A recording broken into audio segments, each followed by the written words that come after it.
ओम श्री गुरुभ्यो नमः। वेदांता गुरुजी चैनल में आप सभी का स्वागत है। तो आज है Q&A सेशन।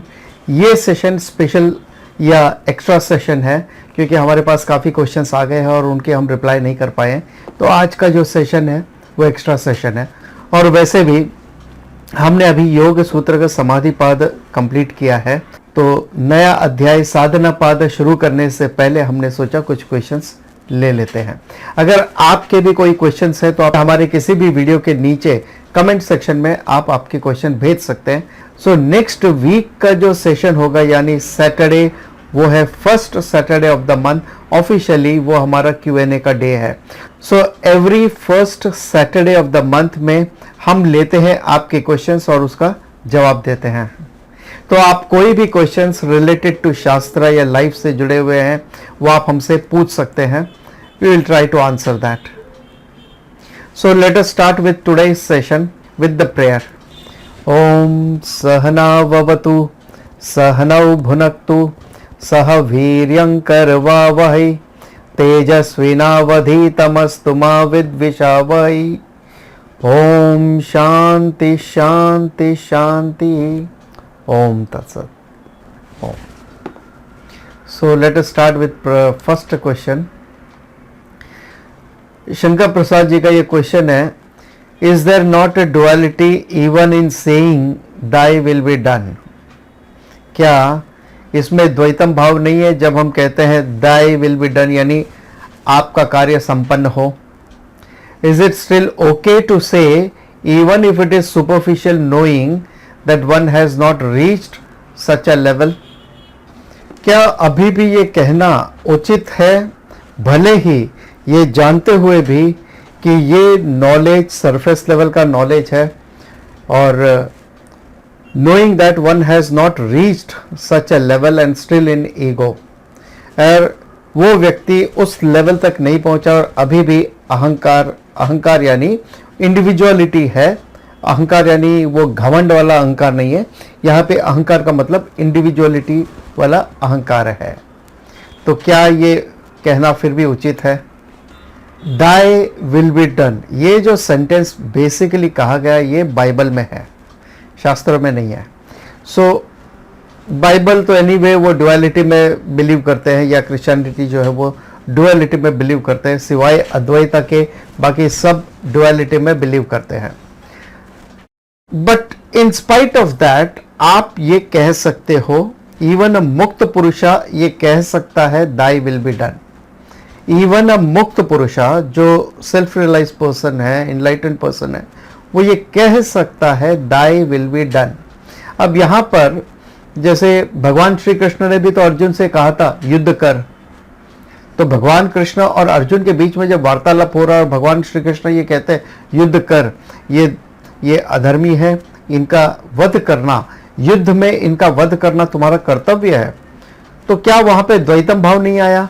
वहां पर भी द्वैतम भाव नजर आता है सीमिंगली, लेकिन क्या वास्तव में भगवान श्री कृष्ण भी द्वैतम को फॉलो करने वाले हैं? अब सवाल ये भी उठ सकता है। अब यहां पर एक चीज को समझना बहुत जरूरी है। एक होता है व्यवहारिक जगत यानी ट्रांजैक्शनल रियलिटी, कि आप अपने रोजमर्रा के जीवन में किस तरह से सामने वाले के साथ में आप ट्रांजैक्ट करते हैं, रिलेट करते हैं, वो चीज अलग है। कॉग्निटिवली आपकी क्या अंडरस्टैंडिंग है वो दूसरी बात है। लाइक फॉर एग्जांपल जैसे शास्त्रों में कहा लव ऑल बीइंग्स, अद्वेष्टा सर्वभूतानाम, किसी से कोई नफरत नहीं करनी यानी सभी से प्रेम भाव रखना है।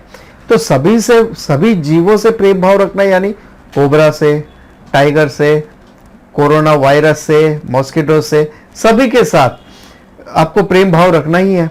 लेकिन इसका मतलब ये नहीं है कि वो प्रेम भाव को एक्सप्रेस भी करना है। एक्सप्रेस करना अलग बात है और प्रेम का भाव होना अलग बात है, ये बात हम समझ सकते हैं। उसी तरह से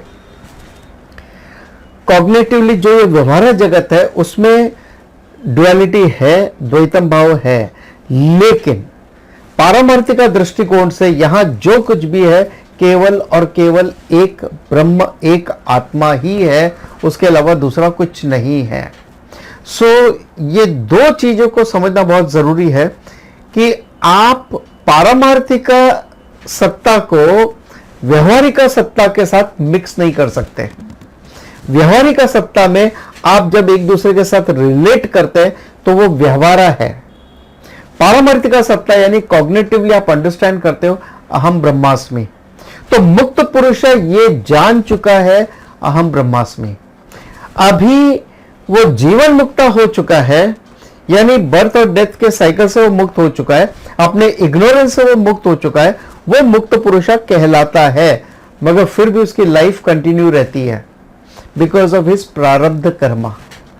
मगर प्रारब्ध कर्म होने से उसके मुक्त होने की कोई बाधा नहीं बनती है। उसका मतलब यह नहीं कि वो मुक्त नहीं है। इसका मतलब यह नहीं है कि जब वो व्यक्ति मर जाएगा तो ही वो मुक्त होगा, ऐसा नहीं है बिल्कुल भी।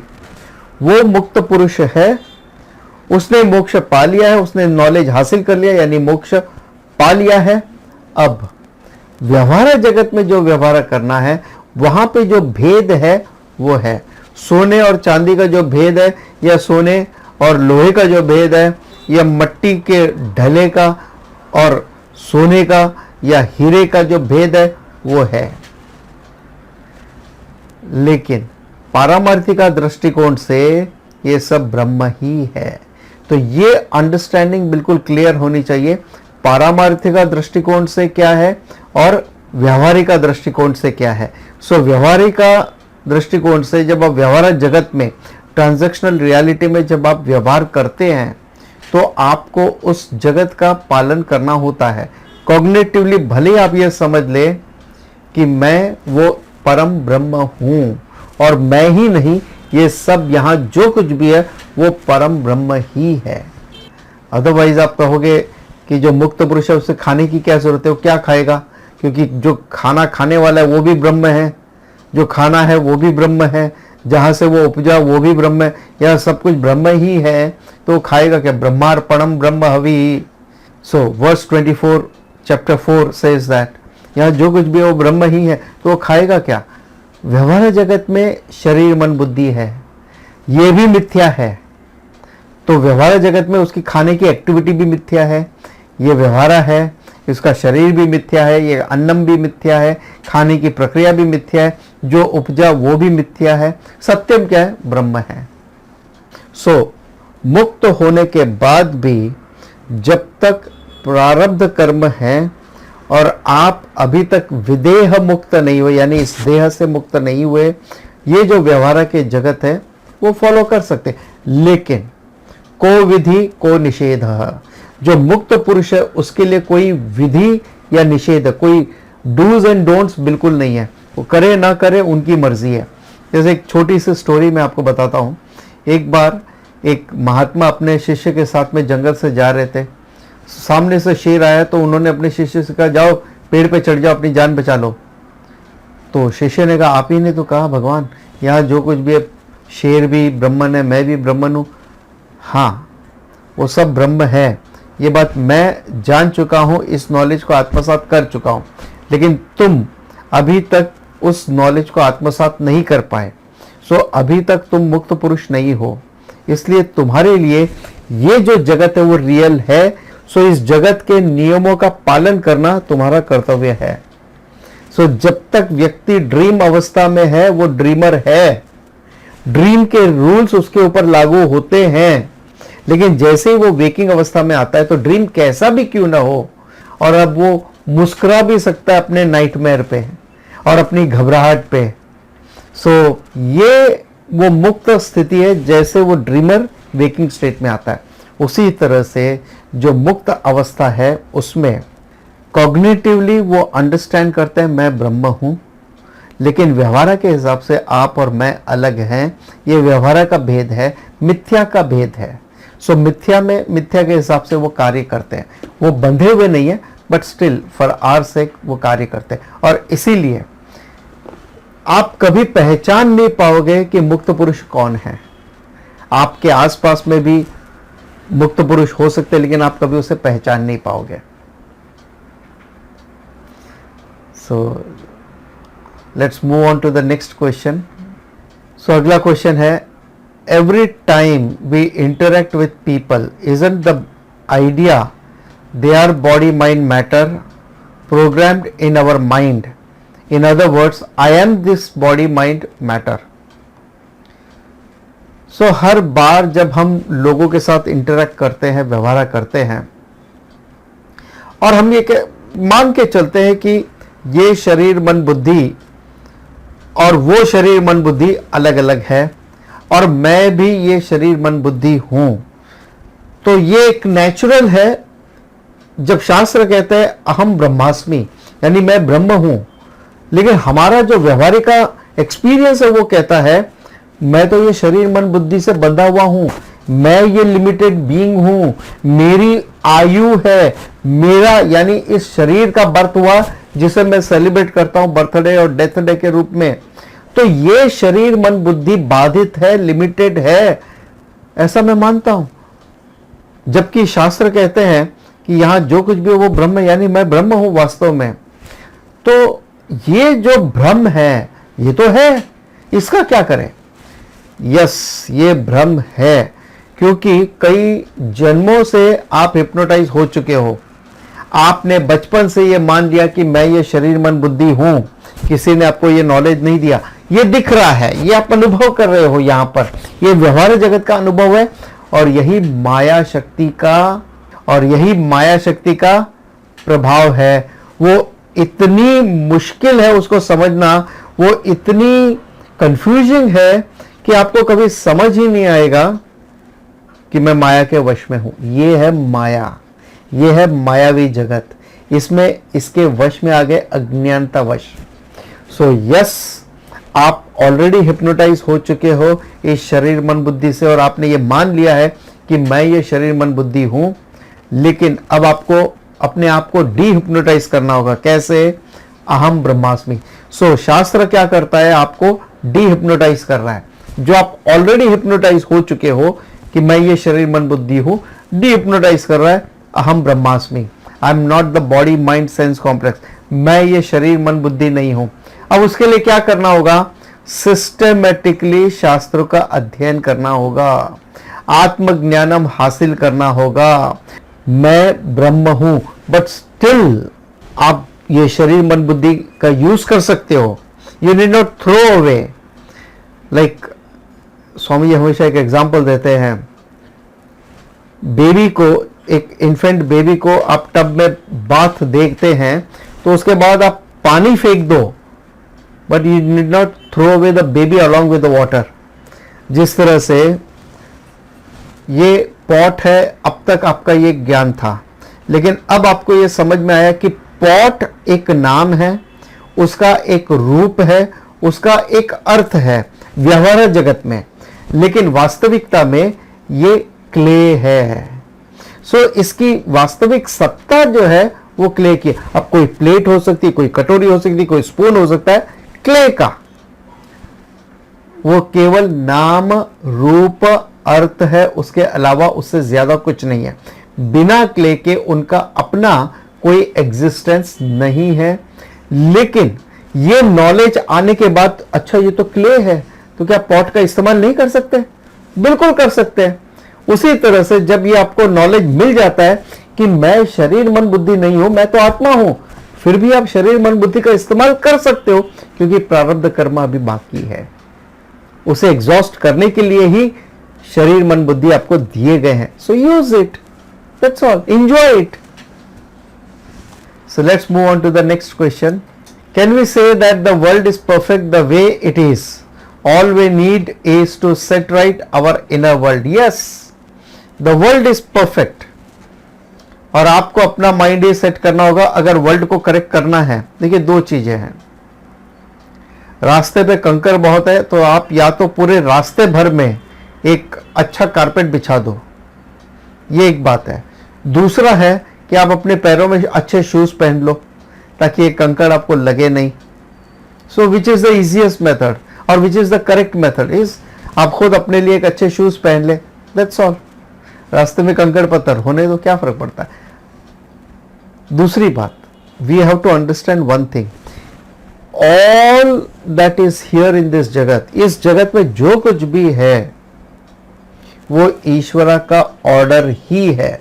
It is as per Ishwara's order. Order in the sense एक नियंता है ईश्वरा, और उनके नियम के अनुसार ये सारी सृष्टि कार्य कर रही है। सूर्योदय क्यों हो रहा है, सूर्यास्त क्यों हो रहा है, कब हो रहा है, कितनी देर का सूर्योदय है, कितनी देर का सूर्यास्त है, वो भी मौसम बदल रहे हैं, टाइम बदल रहा है पूरे साल भर में। तो गर्मी के बाद बारिश, बारिश के बाद ठंडी, ठंडी के बाद गर्मी, ये मौसम इस तरह से बदल रहे हैं। वेजिटेशंस आ रहे हैं, अलग अलग जलवायु के अनुसार अलग अलग तरह की वेजिटेशंस हो रही हैं। आपकी नाक यहाँ क्यों है, यहाँ क्यों नहीं है? मान लो ऐसे होता तो क्या होता था? तो ये परफेक्ट है, कान परफेक्ट जगह पे, आंख परफेक्ट जगह पे, भले वो एक दूसरे को ना देख सके लेकिन वो दोनों मिलकर सारी दुनिया को देख सकती है। ये उसका पर्पस है, एक दूसरे को देखना इंपॉर्टेंट नहीं है। तो आपकी आंख, नाक, कान सभी व्यवस्थित है। So everything is in perfect order. It is Ishwara's order, understand that. इसमें कोई गलत नहीं है। Ishwara is not wrong, don't try to correct Ishwara. Global warming हो रही है, कारण ईश्वरा नहीं है, कारण हम हैं। तो global warming in the sense हमने हजारों गुना नुकसान किया, तब जाके भगवान ने उसका 1% नुकसान दिया हमको। सोचिए, इतना बफर रखा है भगवान ने हमारे लिए, बिगड़ने के लिए या बिगाड़ने के लिए। So everything is nothing but Ishwara's order. और अगर कुछ करेक्ट करना है तो हमें अपने माइंड को करेक्ट करना होगा। Let us wear proper shoes instead of spreading the carpet on the street. So अगला क्वेश्चन है, does brahmacharya also mean seeing oneness in all? क्या ब्रह्मचर्य का मतलब ये भी है कि हर व्यक्ति में वननेस देखना, एकात्मता का भाव देखना, ऐक्यम का भाव देखना? ब्रह्मचर्य का मतलब वो नहीं है। हाँ, ब्रह्मचर्य का पर्पस ये हो सकता है, अल्टीमेट पर्पस, और केवल ब्रह्मचर्य नहीं, सारे आश्रम का अल्टीमेट पर्पस ये हो सकता है, seeing oneness in all beings, एकात्मता का भाव। इनफैक्ट दैट इज सात्विक नॉलेज। आप 18 चैप्टर में देखेंगे भगवत गीता के, सात्विक नॉलेज क्या है? Seeing unity when there is a diversity, यानी पूरे ब्रह्मांड में हम ऐक्यम का भाव देखते हैं। सो ब्रह्मचर्य का मतलब ये नहीं है, लेकिन ये लक्ष्य हो सकता है। वो ब्रह्मचर्य गृहस्थ आश्रम या वानप्रस्थ आश्रम या संन्यास आश्रम का भी गोल हो सकता है। ब्रह्मचर्य का मतलब है ब्रह्मणि आचरति। It's about acharanam. हमारा आचरण कैसा होना चाहिए? वो ब्रह्म विद्या के लिए होना चाहिए। सो ब्रह्मचर्य का मतलब हुआ वन हु रेवल्स इन ब्रह्म विद्या। जो ब्रह्म विद्या में रेवल कर रहा है, इंजॉय कर रहा है, रम रहा है, वो ब्रह्मचारी है। और जो ब्रह्म विद्या हासिल करने के लिए कार्यरत है अपने सारे जीवन में, वो है ब्रह्मचारी। यानी ब्रह्मचारी वो एक स्टूडेंट है जो ब्रह्म ज्ञानम हासिल करने के लिए वो अपना जीवन देता है, वो स्टडी कर रहा है सिस्टमेटिकली। ब्रह्मचारी का एक और मतलब यहां पे ये भी आता है, यानी वो स्टडी करने के लिए जो डिसिप्लिन्स को फॉलो करने, वो भी वो फॉलो कर रहा है, अपनी साधना भी कर रहा है और नॉलेज भी हासिल कर रहा है। सो थ्रू आउट, जब तक आप अपनी साधना और नॉलेज हासिल नहीं करते, ब्रह्मचर्य का पालन करना होता है। कहीं कहीं पे ये भी बताया कि ब्रह्मचर्य का मतलब सेलिब्रेसी है या अपने आप को जो इंटेलिजेंस है उससे विड्रॉ करना, मगर ये सब साधना का एक अंग है।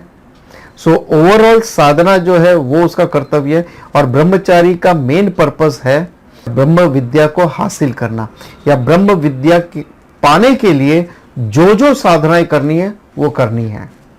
अगर उसे लगता है कि शादी करनी है तो वो भी ठीक है, और उसे लगता है शादी नहीं करनी है तो वो भी ठीक है, लेकिन जो भी डिसीजन है वो ब्रह्म विद्या को हासिल करने के लिए होनी चाहिए, न कि उसके विरुद्ध होनी चाहिए। ब्रह्मचारी का मेन पर्पस यही है, ब्रह्म विद्या हासिल करने के लिए जो साधनाएं हमें करनी है वो हम करेंगे। और अगर मान लो if you are able to see one self in all beings, जब आप अपने आप को, खुद को हर व्यक्ति में, हर वस्तु, हर व्यक्ति में देख सकते हो और हर वस्तु को अपने आप में देख सकते हो, यू आर अ मुक्त पुरुषा। Seeing one self in all beings and seeing all beings in one self, you are a मुक्त पुरुषा। Next question, Till yesterday I might have entertained a desire. Today I realize that it was futile. कल तक मैंने कई desires को entertain किया है, अपनी इच्छाओं को जागृत किया, उसे बढ़ाया है, लेकिन आज मुझे एहसास हो गया कि वो सारी डिजायर्स की आपूर्ति एक फ्यूटाइल एक्सरसाइज है, एक उसे कुछ आनी जानी नहीं है। So will that seed of desire sprout sometime in the future और future life times, since a lot of momentum had gone behind it. चूंकि इस डिजायर के बारे में मैं बार बार सोचता रहा, तो क्या यह संभव है कि भविष्य में वे डिजायर स्प्राउट होंगी? क्योंकि मैंने इतना थॉट उस पर दिया है, तो कभी ना कभी तो मैनिफेस्ट होगा ना भाई। हो सकता है या तो इस जन्म में या अगले जन्म में। The answer is yes, it is possible. No karma will go waste. आपने जो भी कर्म किए वो कभी वेस्ट नहीं जाएगा। फिर चाहे इच्छा पूर्ति के लिए जो आपने थॉट दिया है, थॉट बाय थॉट आपने वो डिजायर को प्रबल किया है, तो आज नहीं तो कल जब ये प्रबल होती है तो वो कहीं ना कहीं किसी न किसी रूप से मैनिफेस्ट होगी फॉर श्योर। हाँ, अब ये डिपेंड करता है कि आपकी इंटेंसिटी कितनी है उस डिजायर की, या आपने कितने इंटेंसली उस डिजायर को एंटरटेन किया है थॉटफुली। उस लेवल पे उसका फुलफिलमेंट या वो सरफेस होगी। और ये भी हो सकता है इस लाइफ में या अगले लाइफ में, लेकिन उसके पहले अगर आप नॉलेज की मदद से उस डिजायर से ओवरकम हो जाते हो, तो वो डिजायर आपके लिए रोड़ा नहीं बनती। Desire per se is not wrong. Desires are vibhutis, Ishwara's विभूतिस।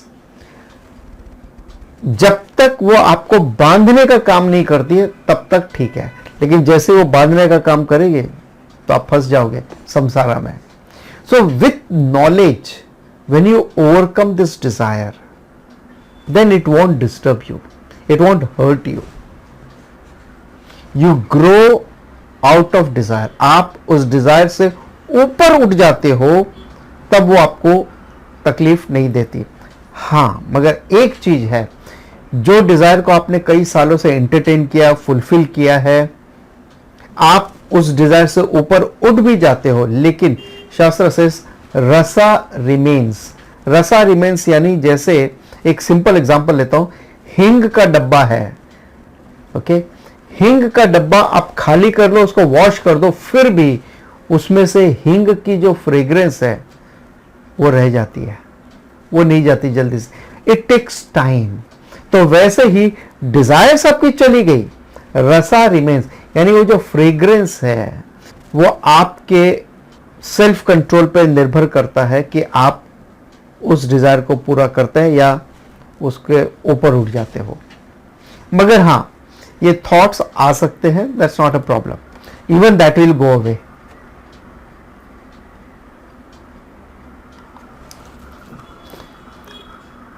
So let's conclude with today's session. अगर आपके और भी कोई क्वेश्चंस हैं तो आप किसी भी वीडियो के नीचे कमेंट सेक्शन में आपके क्वेश्चन भेज सकते हैं। इसके अलावा हमारा नीचे टेलीग्राम का लिंक दिया, आप उसे ज्वाइन कर सकते हैं और डायरेक्टली आप हमें टेलीग्राम में भी क्वेश्चन भेज सकते हैं, या आपके और भी कुछ पॉइंट्स है वो आप क्लैरिफाई कर सकते हैं पर्सनली वहाँ पर। और टेलीग्राम में हम बाकी की जो क्लासेस हैं जो यूट्यूब पे लाइव नहीं है, उसके भी मैसेजेस आपको मिलते रहेंगे। सो हर पहले शनिवार को होता है हमारा Q&A सेशन। आज का ये सेशन एक्स्ट्रा सेशन था। Next week first Saturday of the month है, तो वो होगा Q&A सेशन। और उसके बाद में हम शुरू करेंगे साधन पाद पतंजल योग सूत्रा में एक नया अध्याय शुरू करने जा रहे हैं। So do attend that. और कल सुबह आप अटेंड कर सकते हैं भगवद गीता इन अ सिस्टमेटिक मैनर, आप सीख सकते हैं सुजाता जी से। और अभी जो टॉपिक चल रहा है वो है ध्यान योग, छठा अध्याय भगवद गीता का। So it really doesn't matter आप कहाँ से शुरू करते हैं, बट शुरू करना ज़रूरी है, क्योंकि फिलॉसफी ऐसी है कि आप कहीं ना कहीं आप उसको कैच कर लोगे. So don't wait for the first chapter to come up again, but आप जब जागो तब सवेरा, जहाँ से भी शुरू करना चाहे कर सकते हैं. And please share your comments suggestions in the comment section. Like कर सकते हैं आप इसको और शेयर कर सकते हैं दूसरों के साथ में. ओम तत्सत. Let's conclude with the prayer. ओम पूर्णमदः पूर्णमिदं पूर्णात् पूर्णमुदच्यते पूर्णस्य पूर्णमादाय पूर्णमेवावशिष्यते. ओम शांति शांति शांति. ओम तत्सत.